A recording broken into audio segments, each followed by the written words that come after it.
میری خواہش ہے کہ شاہ جو رسالوں پہ جو بھی رسالے چھاپے گئے ہیں، جسی بھی لینگویج میں چھاپے گئے ہیں، میری تمنا ہے اور میرا ارادہ ہے کہ میں ان سب کو اس اپلیکیشن کی مدد سے دنیا تک پہنچاؤں۔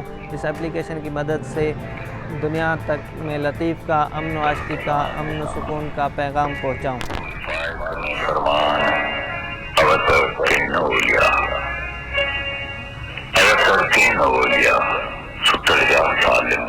میرا نام بلیڈینو ساندھ ہے اور لوگ مجھے راجہ ساندھ کے نام سے جانتے ہیں۔ میرا تعلق عمر کوٹ ضلع کے شہر ڈورونارو کے گاؤں عبدالقدوس ساندھ سے ہے۔ بچپن سے شاہ جو رسالوں کو پڑھا ہے۔ اس کے بعد میں نے یونیورسٹی میں انگلش لٹریچر میں ماسٹرز کی۔ یونیورسٹی میں ماسٹرز انگلش لٹریچر میں کرنے کے بعد میں نے پھر سے شاہ کو پڑھنا شروع کیا، شاہ عبداللطیف بھٹائی کے کلام کو پڑھنا شروع کیا، اور پھر میری خواہش ہوئی کہ میں اس کو دنیا تک پہنچاؤں۔ اس کے بعد میرے دل میں خیال آیا کہ جو لوگ شاہ کو پڑھنا چاہتے ہیں اور ان کے لیے لینگویج کا مسئلہ ہے، تو میں نے شاہ جو رسالوں کی ملٹی لنگول ایپ پہ کام کیا۔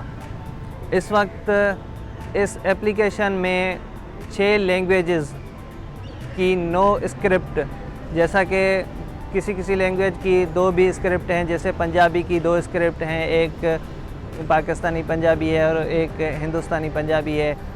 اسی طرح سے سندھی کی 2 اسکرپٹ ہیں، ایک عربی اسکرپٹ میں ہے، ایک دیوناگری اسکرپٹ میں ہے، اور سرائکی کی بھی 2 اسکرپٹ ہے، ایک جو سندھی سرائکی ہے اور ایک جو ملتانی سرائکی ہے۔ تو میں نے ان 6 لینگویجز میں کی 9 اسکرپٹ پہ کام شروع کیا، اور اس پہ جو پہلے ٹرانسلیٹ کیے ہوئے تھے رسالے، اس کو میں نے اس اپلیکیشن میں ایمبیڈ کیا۔ کل 12 رسالے اس وقت اپلیکیشن میں موجود ہیں۔ جو نان سندھی اسپیکر ہیں، جو سندھی نہیں سمجھ سکتے، وہ اپنی زبان میں شاہ جو رسالوں، شاہ عبداللطیف بھٹائی کا پیغام پڑھ سکتے ہیں۔